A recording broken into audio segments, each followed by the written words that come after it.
even if I wasn't bored, I wouldn't feel bored. Jesus, I'm not a rug.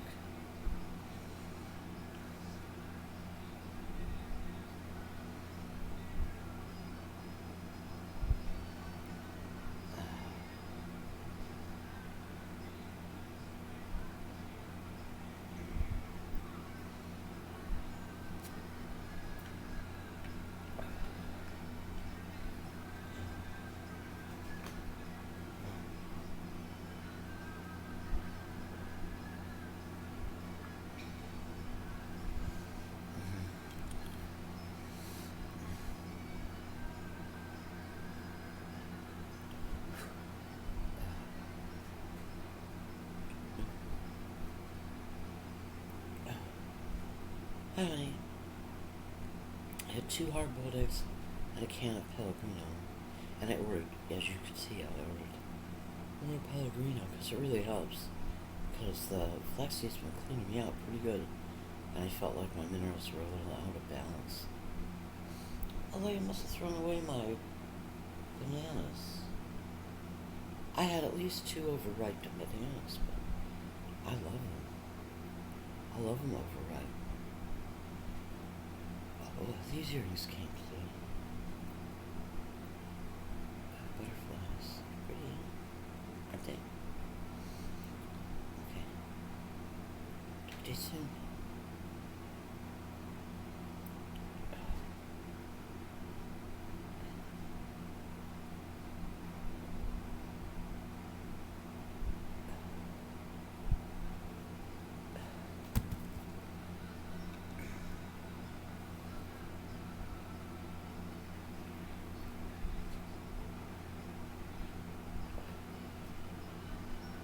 Satanist has to rescind any experience with anything or anyone authentic. Affirm, reaffirm, affirm, reaffirm, affirm, reaffirm, the power of an infinite number of infinities.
Well, I didn't exactly know if it did or anything.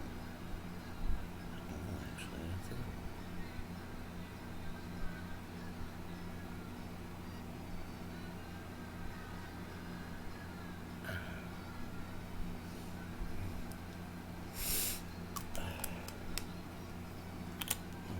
Well, maybe a bunch of us were always in the past or something.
Tom may be losing some of his funding.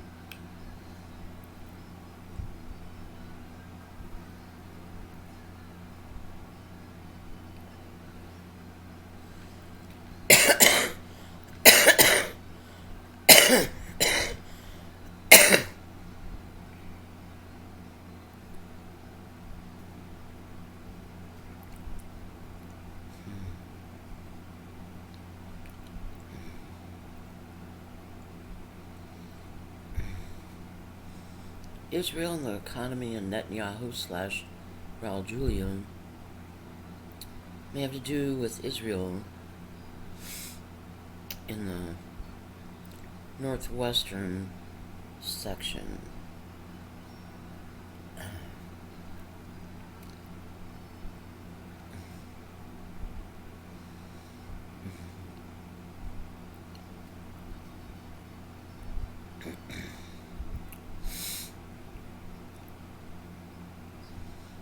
It's losing whatever Tom's losing in a similar way.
Exactly good looking, it's just annoying.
guess I had some questions or something.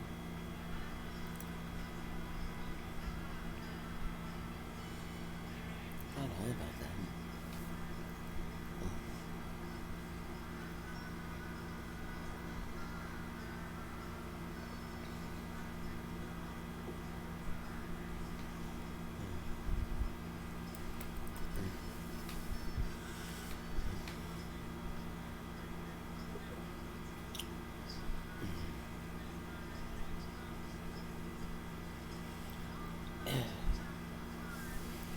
Caprice went out and bought me 2 new chairs for the kitchen.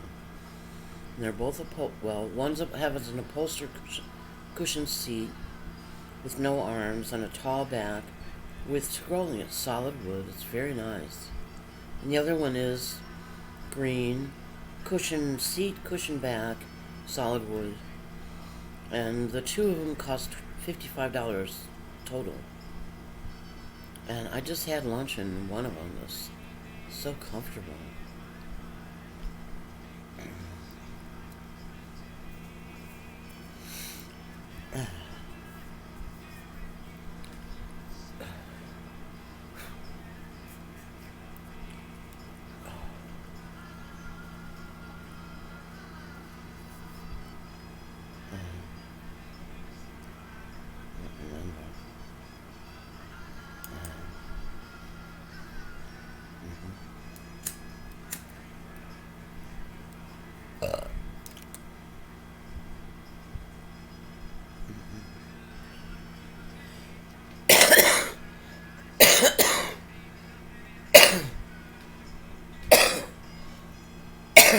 Right.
Yes, I'd like to pay my bill, but I might be on auto pay.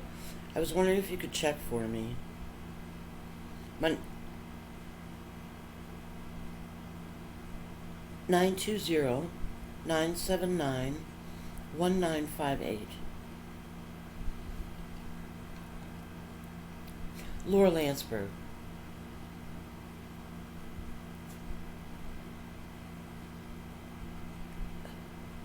Okay.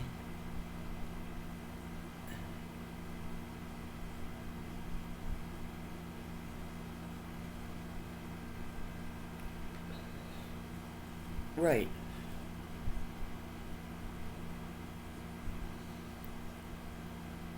Correct. Can I go ahead and make a payment? I don't remember if I signed up for auto pay or if you have it or. Oh, on the 7th. But what? Oh, it will be tomorrow, Monday? Oh, okay. And will it come out automatically tomorrow? Oh, okay, thank you. Thank you very much. Bye bye. Um, how much extra would it be to also have a Lifeline necklace? I have a bracelet.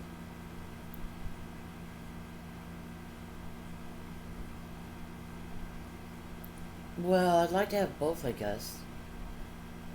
Does it add $10 a month?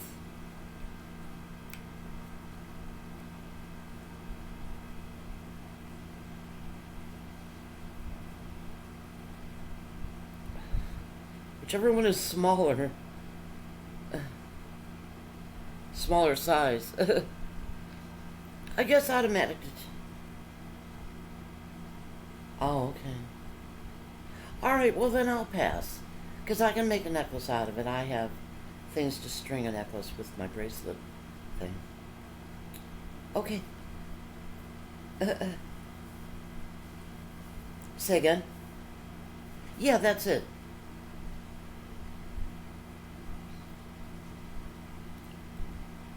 Okay, you too. Bye bye. I guess.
Oh,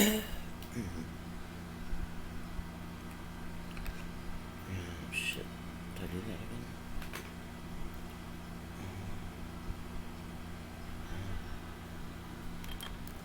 Thank you, Prophet.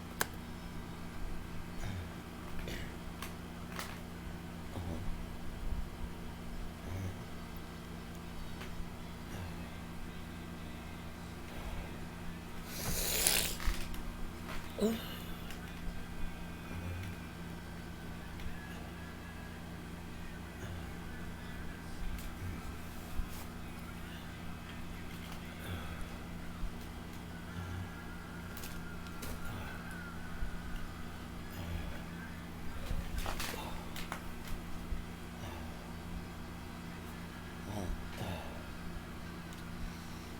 I can't find the remote, so I'm gonna look at online news. Excuse me.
Be no let-up in the air bombardments.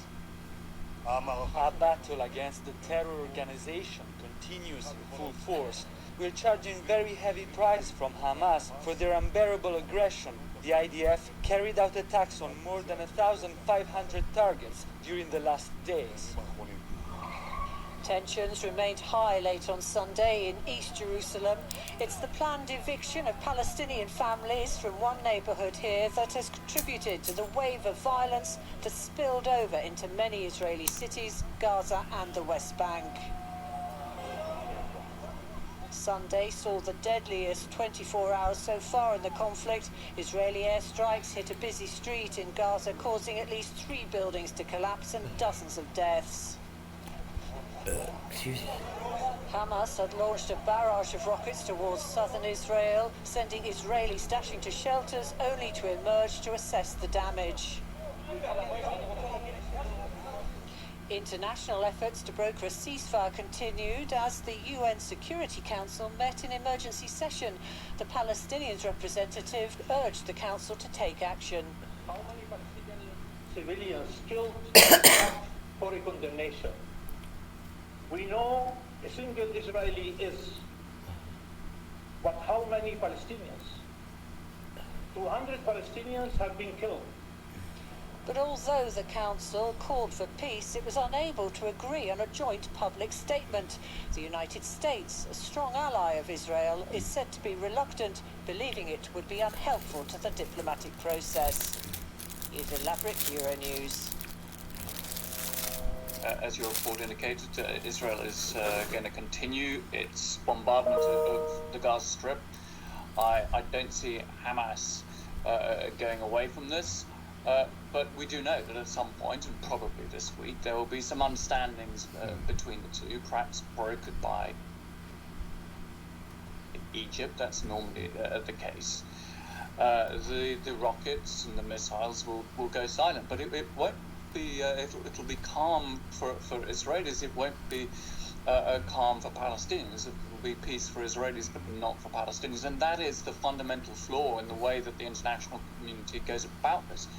I remind you that we've seen this so many times before. We had similar wars in 2006, 8, 9, 12, 14, and each and every time the international community's attention just goes away really within days after some form of ceasefire. And the reason we get back there is that we just never get to the stage where we realize that actually calm for Palestinians means the end of the blockade of the Gaza Strip. It means that the 2 million civilians that live there, are able to travel, to carry out economic activity normally, that they will have some sort of hope and horizon. It means the end of the occupation in the West Bank, including East Jerusalem, where people are not waiting for a bulldozer that may arrive at their home at any point, where they don't go through checkpoints every single day of their lives, that they are not hemmed in by military law in every aspect of the way they live. Now, that is what we really need to understand as peace. We hear a lot of vague blandishments right now from the international community: peace, calm, de-escalation, but it's a very one-sided call. Well, if the international community can't get to grip with the underlying causes, they can't even agree a statement on stopping the violence. What do you make of that, and the stance of the Biden administration? The Biden administration has been acutely disappointing. I mean, this, we've seen it time and time again in the way that Russia acts as a shield for the Syrian regime. The US acts as a shield for Israel, and the US is isolated internationally on this. Have a look at the statements from President Biden. They're astonishing in the way that they do not refer at any point to Palestinian rights, Palestinian freedom, anything like that. We hear a lot of talk in the international community about Israel's right to self-defense. Never on any occasion, I go back in history here, has there been any utterance of the Palestinian right to self-defense, and they are the people who are occupied. Israel is the occupier. It's the asymmetry of this is extraordinary. It's not a war on Hamas, because the nature of the bombing that is going on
They've been waiting for this moment for more than a year. The Balaguer Valencia Fans Club in Pobla de Baibona are tucking down their scarves and jerseys for quite a big day. They are going to support their team the way it should be, in the stadium. They are part of a select group of fans that got a ticket to enter the few venues that are allowing the public in before the season ends next week. Around the Mestalla Stadium in Valencia, the atmosphere is reminiscent of the good old days before the public was barred from sports venues because of the COVID-19 pandemic. It brings back so many memories for Paco and María Ángeles. Pues la verdad es que llevo desde... The truth is that since I was able to get tickets, I've been so nervous. After 401 days without being able to come to the Mestalla, I was very excited. The public for football There's an is actor, everything. I a think man without sitting in a fans, it cafe doesn't in make any Spain. sense. It's been Look a just like nightmare. him. I prefer to come to the Mestalla and end up Blonde. angry rather than watching the game at home. Here you can shout, you can do it at 40, home as well, but the 45 neighbors might wonder years what's old. wrong with you. Only the region of Valencia and the Balearic Islands have met the criteria to host public in sports venues, as Spain is I'm still not fights sure what against show. high rates of COVID-19 transmission. Measures are still tough to enter the stadium. Social distancing, temperature checks, and masks are mandatory, but for them, it's definitely worth it. Spain has reached a landmark by allowing the public back into stadiums, but with very limited seats available due to the COVID-19 restrictions, most fans will have to continue to watch the game on TV. It's been a dramatic year for fans and football clubs alike. The sport has lost 6% of its television share since the public was barred from the stadiums. Football managers hope they can soon go back to normal. Estamos encantados que la... It is great news. We've been waiting for this day. We are so happy to have fans back Matthew in the stadium. Modine, And we hope it's the man beginning sitting at a of the return to cafe normal. But when in María Spain, got to because see they're their talking team about the win, football and reopens. despite the restrictions, they got a first Um, glimpse of only what he looks football younger in can the be like cafe. after the pandemic. Is Matthew 5,000 Modine. of us could make this noise. Get ready to see how it'll be when there's 50,000. Spain hopes to reach herd immunity by mid-August. I have to look. This crowd is promising to come back next season, this time to a stadium packed with football fans. Let me look on Jaime Velázquez, television. Euronews, Valencia.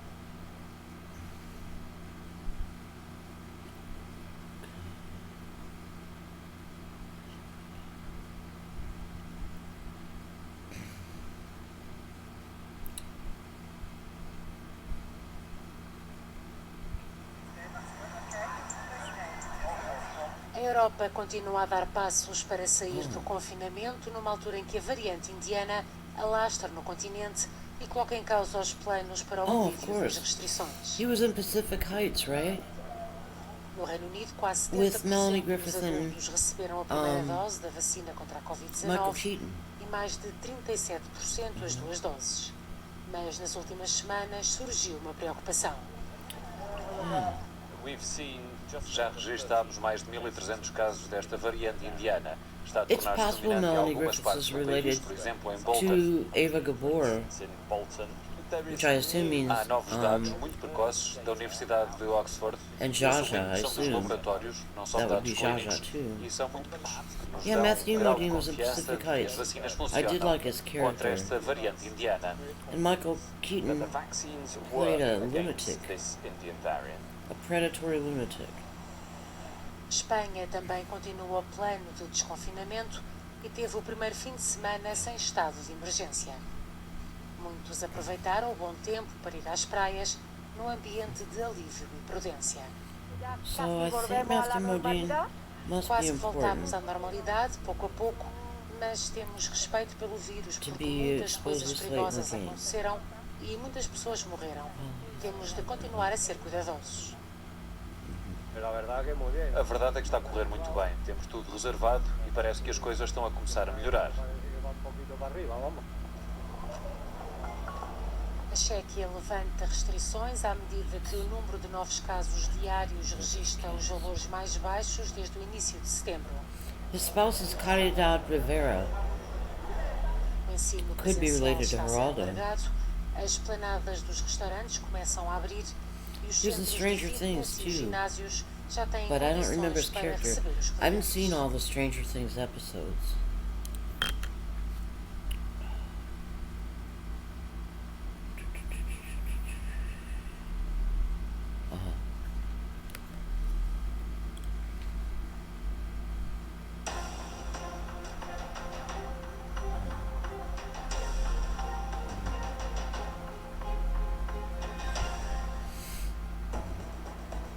Esta é a autoestrada mais controversa da Europa e a primeira He was no born in Montenegro. 59.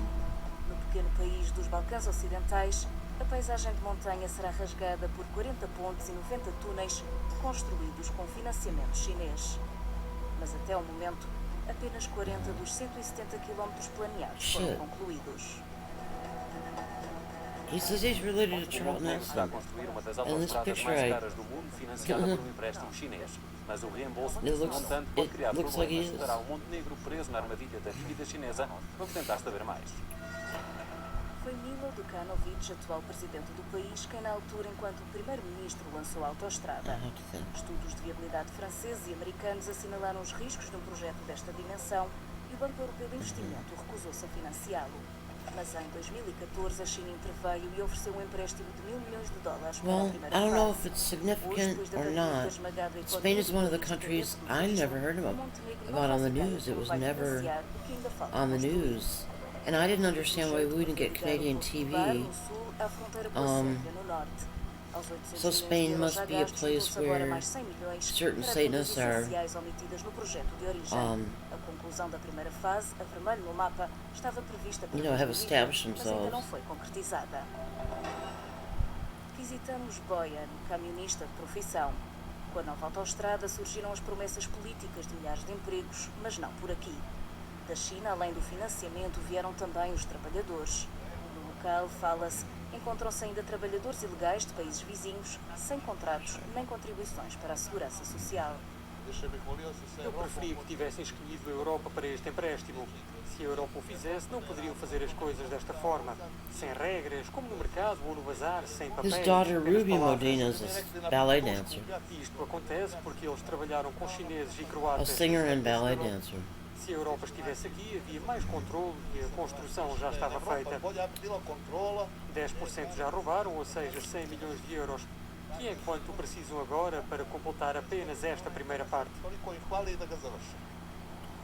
O gestor de projeto adjunto da CRDC, empresa chinesa estatal responsável pelo estaleiro de construção, dá-nos uma boleia, mas recusa fazer qualquer comentário para a Câmara. A Euronews solicitou também uma entrevista através da Embaixada Chinesa, mas não obteve qualquer resposta. O Montenegro tem a reputação de ser um dos países mais corruptos da região. Na estrada em direção à sede da companhia chinesa, são visíveis grafites onde o presidente Milo Đukanović é acusado de roubar devido a alegadas ligações a subempreiteiros locais. O caso é conhecido da MANS, uma organização não governamental anticorrupção cofinanciada pela União Europeia. De acordo com a ONG, do montante emprestado, 400 milhões de euros foram canalizados por ajuste direto para subempreiteiros. Se bem percebi, não houve concursos públicos para os subempreiteiros. Não houve um concurso público para os subempreiteiros. A maior parte do projeto foi declarado como segredo de Estado. Todos os benefícios que a CRBC aqui recebe, como não pagar IVA ou nenhum imposto sobre o trabalho ou taxas alfandegárias sobre os bens importados, também foram aplicados aos subempreiteiros, sem qualquer controlo. Houve uma enorme oportunidade para a corrupção e uma enorme oportunidade para o uso dos benefícios. He looks like a couple people around the eyes. Passados de Warren corrupção, Beatty no ano and passado, os eleitores do Montenegro Walter mudaram Matthau o in different governo. pictures. O atual vice-primeiro-ministro é conhecido pela Could luta be. pela transparência, uma condição essencial para aproximar o país da União Europeia. Considera haver um problema com subornos de corrupção ligado a este contrato para a autoestrada? O que podemos fazer é ir ver todos os documentos, analisá-los e, se encontrarmos algo que seja problemático, enviá-los ao Procurador Especial para o processo formal. Isso é interessante, então vai haver uma investigação. De certeza que sim. Tudo o que aconteceu em torno deste projeto foi muito pouco transparente. Hoje temos apenas uma parte da autoestrada. Quem é que vai terminar o que falta fazer? É isso que estamos a pedir a Bruxelas. E estou mais que certo de que vamos encontrar alguma solução com as instituições europeias para o financiamento das outras coisas que faltam. Que tipo de mudança é necessária agora? O nosso país precisa de proporcionar mais Estado de Direito. Esse é o problema. Essa é a maior questão para nós. Lutar contra o crime organizado e a corrupção.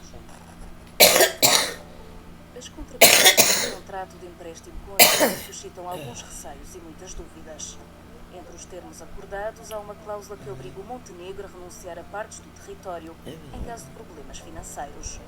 O procedimento de arbitragem teria lugar na China, seguindo as regras chinesas. A obtenção de uma concessão portuária a longo prazo vai ao encontro da iniciativa Uma Faixa, Uma Rota, com a qual a China pretende abrir as portas da Europa ao mercado do leste asiático.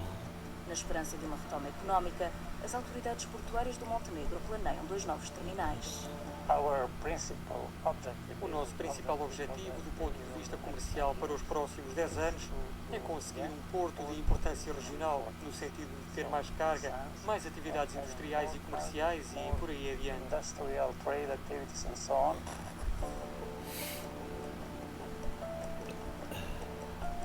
O projeto para a autoestrada põe em perigo o futuro do Vale do Rio Tara, um dos últimos rios selvagens da região e protegido, pelo menos no papel, por leis e convenções nacionais e internacionais.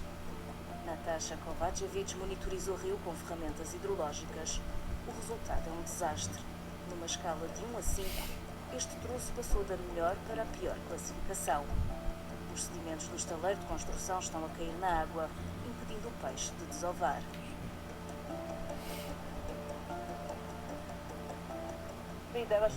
Devastamos a parte mais importante do rio Tara. Tornámo-la inacessível para os peixes e agora eles não vão vir aqui nos próximos 20 anos. Ou mesmo mais. Alguns deles nunca mais vão voltar. He's cute with longer hair. He's got Ao longer longo hair. do projeto, a empresa In one chinesa photo. responsável e as autoridades do Montenegro ignoraram normas da União Europeia. Os escombros da construção mudaram o vale. O leito do rio Tara foi fortemente afetado. Isto é incrível, porque diz aqui que o rio Tara é protegido pela Unesco, que é proibido o cascalho do solo e da areia, e também o aterro do material do solo e flits, que é exatamente tudo o que encontramos aqui. Diz aqui, por favor, mantenha esta área limpa. Isto é simplesmente inacreditável. A União Europeia já se mostrou disponível para apoiar o Montenegro através do Plano Económico e de Investimento para os Balcãs Ocidentais. No entanto, recusa-se a ajudar a pagar o empréstimo contraído com a China, um montante equivalente a cerca de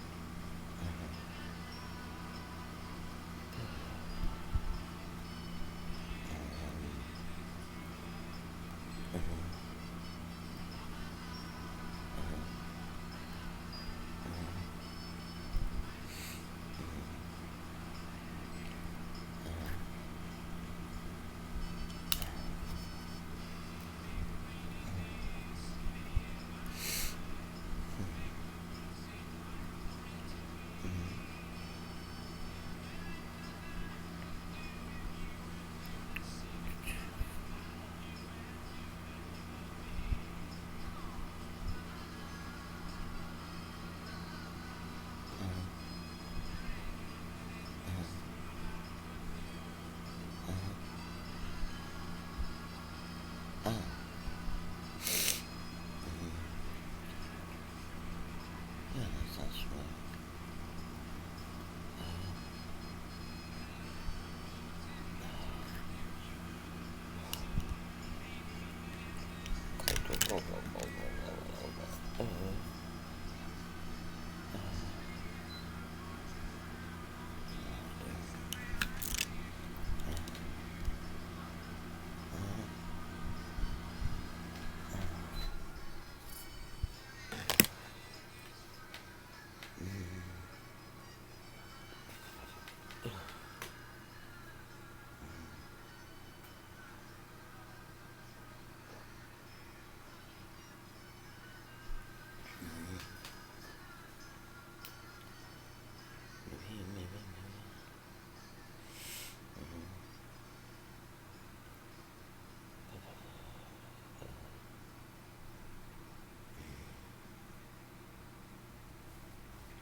Shit.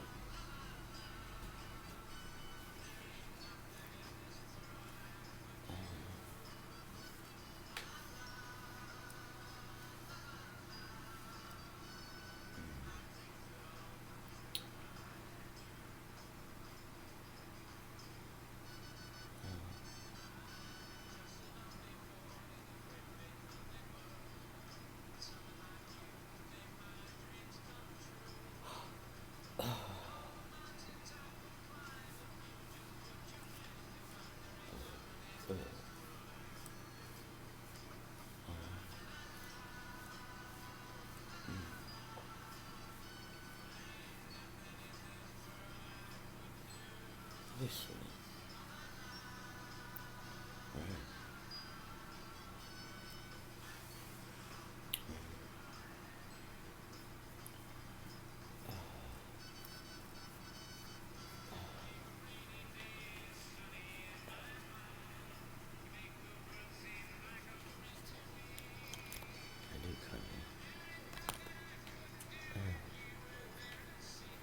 That's true. That's true.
I'm gonna sleep for a while.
envy and jealousy, God, please.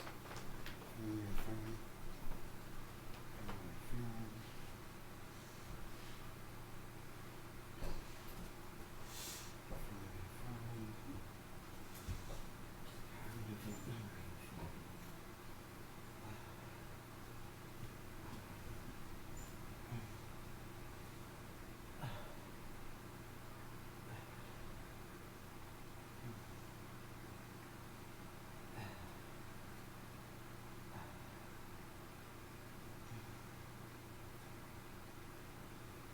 I was going to show you the two green chairs.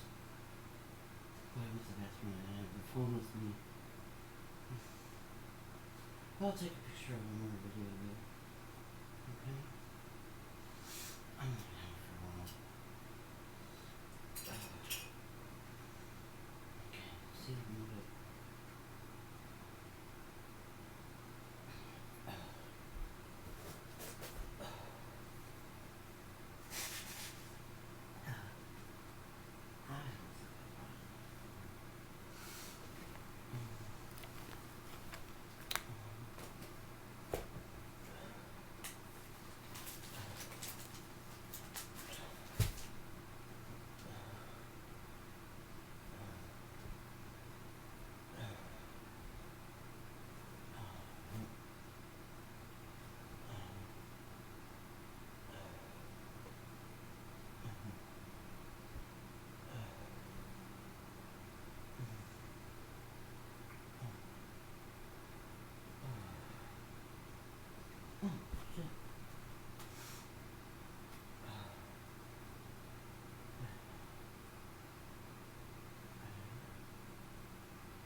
Vaccinated. We are starting mass vaccinations by operating 2 new vaccine lines with a single dose Johnson & Johnson vaccine. The medical center can vaccinate 240 people daily or 250, and in 1 month we can vaccinate 6,500 people. Tourists are obligated to follow measures that are in place in Greece, such as masks, distances, and curfew. Measures don't help for a totally relaxing stay for our visitors. We're talking about masks, distances between tables, sunbeds, and even a really strict measure of no music. However, there is a logic behind these measures, and I'm certain that gradually they will be lifted. Music will return to bars and restaurants.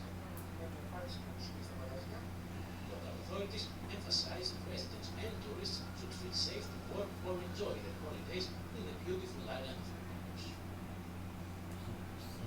Rhodes. Well, that's it from me, Takumbo Sanako, and the entire team here on Euronews Tonight. We leave you with this comment from Russia, where a museum is displaying retro devices in Apple, from computers to the very first ever iPhone. Thanks for watching.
Last week, the CDC announced that if you're fully vaccinated,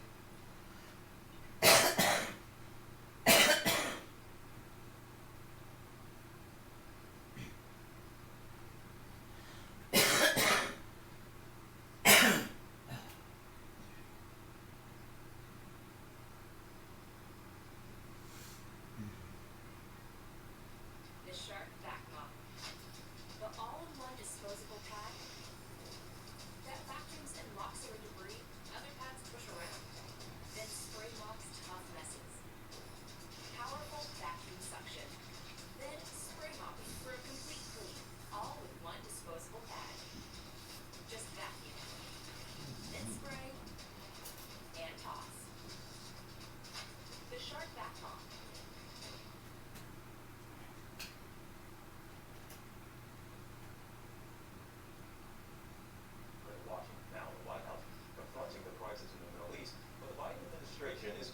Intensifying calls for it to do more to try and stop the violence. Our senior White House correspondent, Mary Bruce, has the latest on that for us. Mary, good morning. Good morning, TJ. Well, the president worked the phones this weekend speaking with the Israeli prime minister, and for the first time, the Palestinian president. Biden is urging calm and expressing deep concern for the loss of life, but he is facing growing calls to do more. So far, the administration has been largely focused on behind-the-scenes diplomacy, but there are these increasing calls for the president trying to up the pressure on both sides to try and bring about a ceasefire. Biden is also facing some blowback from members of his own party here in Washington. Some on the left say he isn't doing enough to support Palestinians. The big picture here, this is the first major foreign policy crisis of this presidency. They want to get this right. But so far, there are no signs of the U.S. deepening its involvement. This administration is resisting getting further entangled in this conflict. But as we see the death toll climb and the violence escalate, that is a position that could be harder and harder to hold. George? Certainly will. Okay, Mary, thanks very much.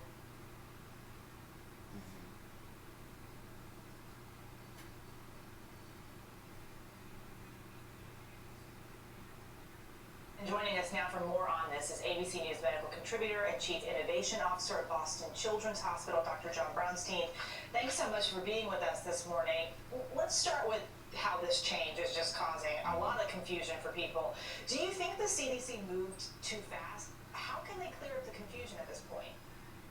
Yeah, good morning, Eva. I honestly think this was way too fast. We were expecting this to happen in the summer when we had enough people vaccinated, when we had cases down below 10,000 a day. They came out with this guidance probably too quickly. It's reasonable from a scientific perspective. We know that people that are vaccinated really don't transmit this virus in the same ways that unvaccinated people do, but it's about how this works in practice. I agree with them. The mask happened too quick. And it's not because they don't want to be. You know, eligibility opened up in April. We just now have children 12 to 15 eligible. So there's still a national push to get people immunized with days off work, transportation, and childcare. So a CDC warning could have helped here to give people a little time to get used to the recommendations that were coming, as opposed to doing it right away. Yes, the science works, but you know, the real-world implementation of these things are really challenging as we're seeing businesses grapple with what to do. Are you going to ask for vaccine proof? Are we going to have vaccine passports now? States are pushing back on this, so you know, states are going to have a lot of trouble guiding businesses properly. I think the CDC needs to come back with a little bit more context, a little bit more nuance to really support the American people as they figure out how to navigate this sort of wild landscape of masking. Yeah, each state, each city, different rules. It's like, what do you do where you are? So talking about those businesses, with stores like Costco, Starbucks, Walmart, Trader Joe's, Target this morning announcing they're dropping their mask rules in stores, do you recommend fully vaccinated people continue to wear their masks inside places like the grocery store? And if so, how much longer do you think we will need to do that? Yeah, this is a complicated one. Again, in a scientific vacuum, you say that's fine, remove the mask if you're fully vaccinated because you have really low risk. But when it comes to practice, you know, we have a lot of unvaccinated people potentially unmasking. We don't know what the risk in these places are. And so there's really no reason why you can't mask, right? Even if you're fully vaccinated, it sets a standard, especially for those who are immunocompromised, for our children that are yet to be vaccinated. It really means that you can, you know, do more than what the guidelines say, of course. I think it's about waiting, you know, a few more weeks. You know, we always had this metric of July 4th, you know, when we had enough people vaccinated in the country, then we really could get back to normal life. So it's about just waiting a little bit longer. If you're fully vaccinated and you're masking, you're creating a social norm that supports other people that maybe can't get vaccinated or waiting to get, you know, fully vaccinated. So my takeaway now is I'm not really changing much because also my state says I need to have my mask on inside anyways, but also I'm already enjoying life without a mask outdoors and with fully vaccinated people. So for now, I'm just staying the course. Well, the other thing that a lot of people are waiting on an update on, and parents especially, guidance about schools and camps from the CDC, which is expected soon. What do you think we can expect? Yeah, this is a complicated one, right? Because yes, we just sort of launched vaccination campaign in those 12 to 15-year-olds, but it's going to be a while before we get really sort of mass coverage in that age group. So I don't expect much is going to change for this school year. I think we're going to still have the masking, still going to have the social distancing. I'm excited for what the next school year, you know, brings. You know, we're going to have most of that 12 to 15 age group vaccinated, probably not our younger kids. So they're likely going to have to deal with masking and social distancing a bit longer, especially if we have active disease transmission in schools. I hope that masking will go away because we've really controlled this outbreak, but we just don't know yet. So it's too early to tell. On camps, again, the 12 to 15 group, I think will be able to do more, right? Especially outside, they'll be able to remove those masks. I'd love to see that apply to the younger kids as well. You know, we have lots of rapid tests out there. We can create these bubbles in camps that allow kids to do sort of more normal activities because we can test and we know that risk is lower, especially outside. So my hope is CDC is going to come up with some great recommendations so kids can really enjoy the summer. And that's what a lot of kids and a lot of parents are hoping for as well. Dr. John Brownstein, thank you so much for being with us. Thanks, Eva.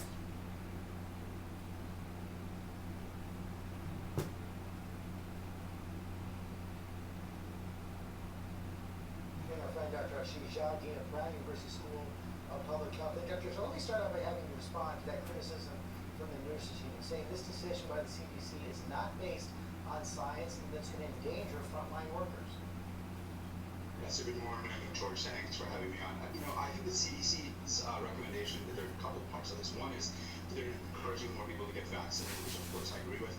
Second is they're saying if you're fully vaccinated, you are safe, and I agree with that. The problem is how it's being implemented. The states that are lifting mask mandates are doing so for vaccinated and unvaccinated people.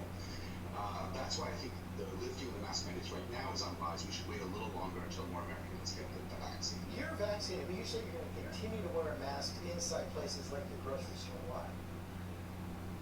Yeah, so look, it's not for personal issues alone. I think I'm pretty safe when I go into a grocery store. There are two issues in my mind. One is, if there are a lot of unvaccinated people unmasked, it does pose a little bit of a threat, not much, not enough to make me concerned. But the second issue is there are a lot of people in my state and states across the country that are not yet fully vaccinated, that are still in the process. And I think we should wear masks for them. And so, therefore, I'm really doing it as a way to encourage other people to wear masks just for a little bit longer, another 3 to 4 weeks until more people are vaccinated. The CDC also says schools should continue to mask and social distance for the rest of the school year. They're going to update the guidance for the next school year. What should we expect? I think what we should expect is a real differentiation between vaccinated and unvaccinated kids. So I can imagine among older kids, we're all going to hopefully be vaccinated by the fall. They certainly can be. I expect more relaxation of standards. The issue will be the younger kids, and they will likely not have been vaccinated by the fall. And the question for the CDC really will be, do they recommend continuing masking, or can we relax those standards as well? Dr. Ashish Shah, thank you as always.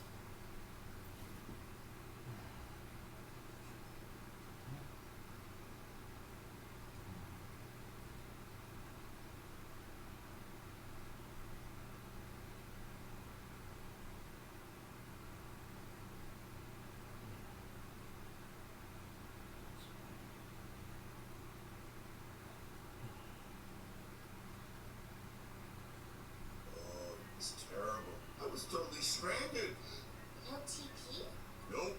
Empty road. So what happened? Well, we started buying Charmin Super Mega Roll. Whoa, that's huge.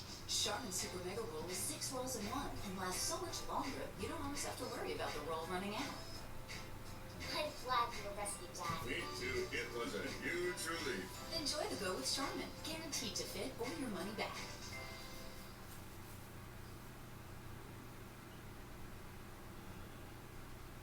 This morning, a close associate of Gates is expected to plead guilty and is cooperating with prosecutors. Congressional correspondent Rachel Scott has the latest. Good morning, Rachel. George, good morning. This could very well be a turning point in the investigation. A key potential witness not fully cooperating with federal investigators, and what he tells them could put Congressman Matt Gaetz in legal jeopardy. This morning, a new twist in the sex trafficking probe connected to Congressman Matt Gaetz. His former friend and associate, Joel Greenberg, is expected to plead guilty this morning to 6 federal crimes, including sex trafficking a minor. In new court filings, Greenberg admits he paid a 17-year-old for sex and, quote, introduced the minor to other adult men who engaged in commercial sex acts. He makes no mention of Gaetz, but as part of his plea deal, Greenberg has agreed to cooperate with federal investigators, which could spell trouble for the congressman. Sources tell ABC for months the Justice Department has been looking into whether Greenberg and Gaetz paid women who were allegedly recruited online cash and other things of value for sex and travel. Back on Capitol Hill, Gaetz, an ally of the former president, is already facing a bipartisan investigation by the House Ethics Committee, examining allegations of sexual misconduct, illicit drug use, whether Gaetz shared inappropriate images or videos on the House floor. But the Florida congressman is unfazed by it all. He has repeatedly denied any wrongdoing, even joking about the allegations. I'm a canceled man. In some corners of the internet, I might be a wanted man by the deep state, but I am a Florida man, and it is good to be home. And most Republicans are staying silent on these allegations into Congressman Matt Gaetz. Few coming to his defense. Only one has called for him to step down. Leader Kevin McCarthy said he will hold on to his committee assignments unless these allegations are proven to be true. George? Rachel Scott, thank you.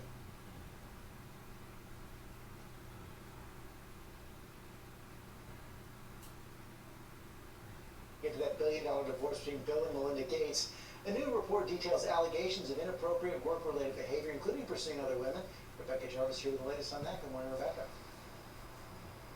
Good morning, George. Yeah, their divorce announcement stunned so many, but this new reporting from the Wall Street Journal and the New York Times suggests that the issue started some time ago.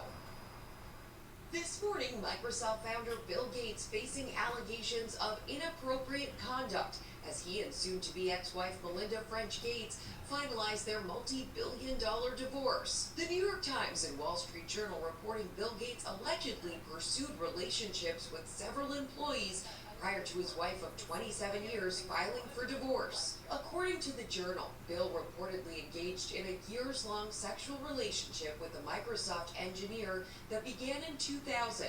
The employee writing a letter about it, which came to the board's attention in 2019, leading to an investigation. Gates effectively forced from his role on the board in March 2020. Bill Gates resigned before the investigation was over. That's according to our sources. And we know the full board did not have a formal decision on his resignation, although we do know that some board members had already decided that it wouldn't be suitable for him to stay. A Gates spokesperson telling the Journal there was an affair almost 20 years ago which ended amicably, and Bill's decision to transition off the board was in no way related to this matter. Several sources within Bill's companies telling the New York Times he was known for making clumsy approaches to women in and out of the office. His public image is as this amazing, upbeat philanthropist, but the people who worked with him closely also knew that he had a reputation for philandering. A spokesperson for Gates calling the Times report disappointing and full of untruths. Also under scrutiny, Bill's relationship with convicted sex offender Jeffrey Epstein. The Wall Street Journal reporting Melinda first turned to divorce attorneys as her husband's connection to Epstein became public in 2019. Now, the Daily Beast reporting Epstein allegedly gave Bill advice on ending his marriage when they met between 2011 to 2014. A spokesperson for Mr. Gates telling the Daily Beast the characterization of those meetings is inaccurate, and any claim that Gates spoke of his marriage or Melinda in a disparaging manner is false. And one of the key questions here is what happens to their philanthropic giving going forward, their foundation, their personal foundation, one of the most generous in the world. Bill and Melinda Gates have both said they do not expect their philanthropic giving to change. George? Rebecca, thank you.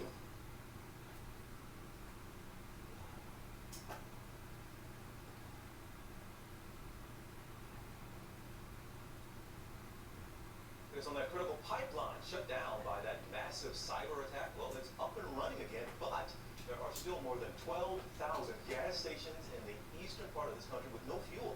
Our Elwin Lopez is tracking this for us from Atlanta. Elwin, good morning to you. TJ, good morning. Even the Colonial Pipeline is back up and running, delivering millions of gallons of fuel. It only flows at 5 miles an hour. So this is going to take time, especially for those stations crippled by long lines over the past week. Now, among the hardest hit, D.C. and the Carolinas, as of this morning, 88% of the nation's capital experiencing shortages. Experts say pumps are dry for the most part because of panic buying and not the shutdown of the massive pipeline. Now, we have seen some improvements here over the weekend. No lines at this gas station. We saw a couple of trucks delivering fuel here yesterday and the day before. But the website Gas Buddy says it could take several days for certain areas to get back to normal and up to 2 weeks for those hardest hit by these outages. George? Thanks, Randall.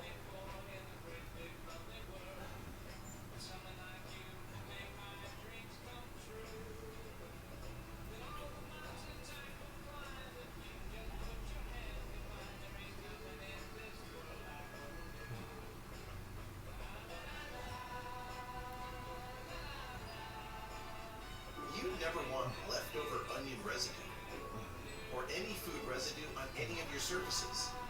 But that's what you could be doing if you're cleaning with a used dishcloth, even after you've rinsed it. So, switch to a fresh sheet of Bounty for a more hygienic clean. Unlike used dishcloths that can carry and redistribute residue, Bounty keeps your surfaces clean because better hygiene begins with Bounty. Bounty, the quicker picker-up.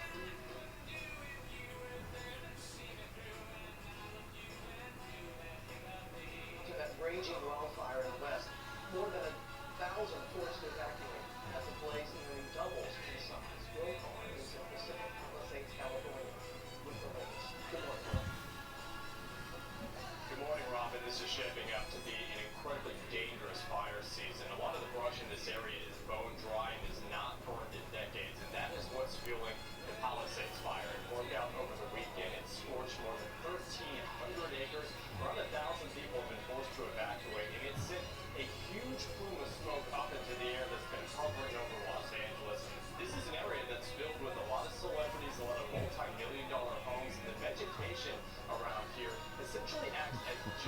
for a fire like this.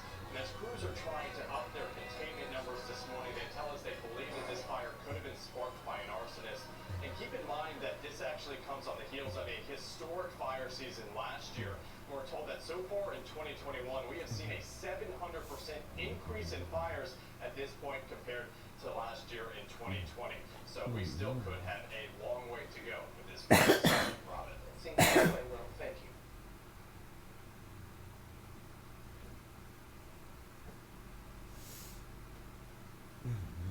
On to our ABC News exclusive with a school bus driver in South Carolina who kept his cool during an armed hijacking, helping all 18 children on board walk away safe. We're going to speak with Kenneth Corbin. There he is. We're going to speak to him live in just a moment.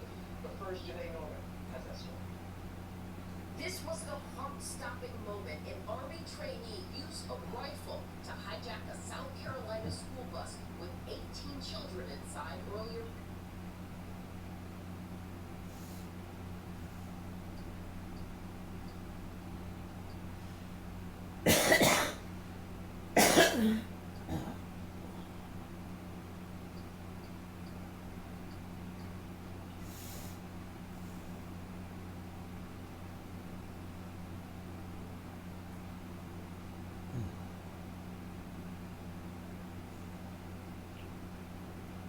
I would like to see Mr. Matt really talk.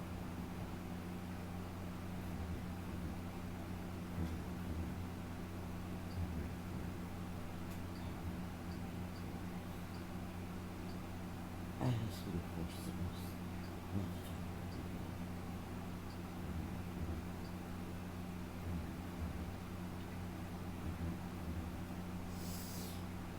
The Mississippi law that would prohibit terminations after the 15th week of pregnancy.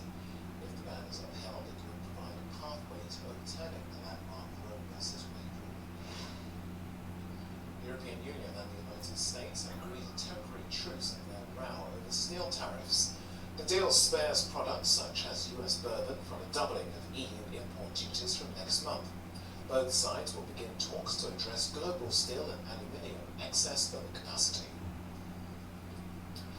Still to come on the programme, heart disease and strokes, just some of the deadly consequences of working too many hours, according to a new report. More on that after this break.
Latest headlines coming up shortly on Euronews tonight.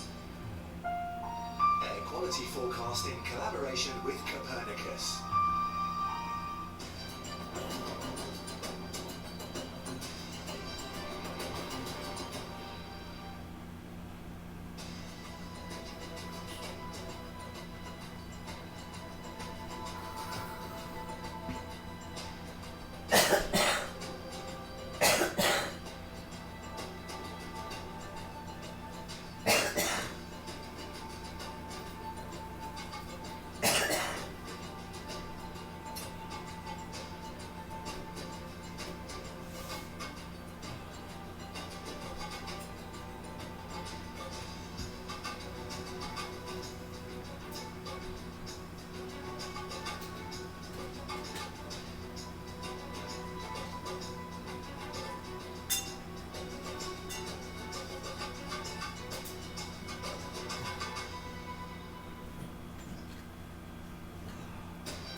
to Euronews Tonight.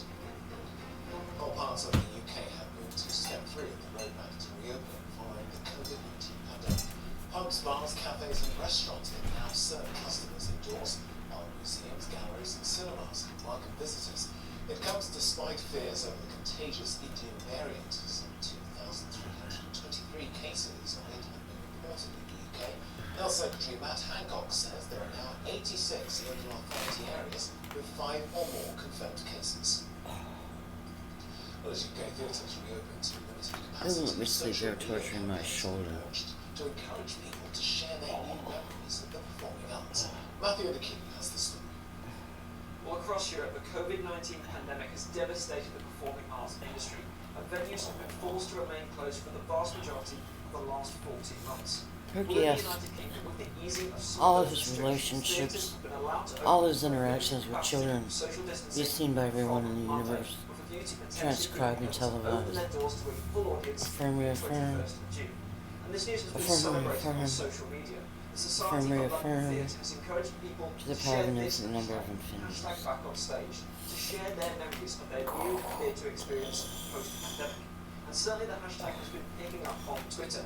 You've got theatre companies such as this one in Hammersmith showing photos to show that actors are back on stage ready for rehearsal, gigging and performances.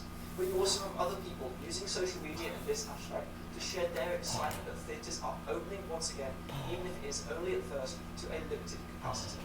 Well, here in the Cube, we spoke with the Society of London Theatres and their head of marketing, Emma D'Souza, and she told me more about the plans behind this initiative and how it was the audiences who are going to be the ambassadors for theatres. Actors, backstage crew, everyone's just so relieved to be back. We have such a community backstage, and I think it's been really, really tough not to be able to do what people have trained years in a suit turn to perform, to lighting, sound. Mary didn't want it revealed what Herky does to children. As the shows start to open now, we just want everybody to get behind back on stage because it's been a long time coming, and we really want people to share and celebrate the fact that live theatre is back again. And the Society for London Theatre reiterate that these venues will have to prove that they are sticking to the latest government guidance. So while there's caution from the UK authorities that only the increase in cases could prevent this new de-escalation plan from coming into play, there's certainly celebration online with theatres across London and the UK being able to open for the first time in a long time. Working long hours can significantly increase the risk of dying from a stroke or heart attack. That's the conclusion of a new report from the World Health Organization. The study found nearly 750,000 people die every year from working more than 55 hours a week. Most fatalities are middle-aged men or older. For more, I'm joined now by Frank Pigger. He's on the World Health Organization's Environment, Climate Change and Health Department. Well, thanks for joining us. I'm going to start recording and upload this. Who are the worst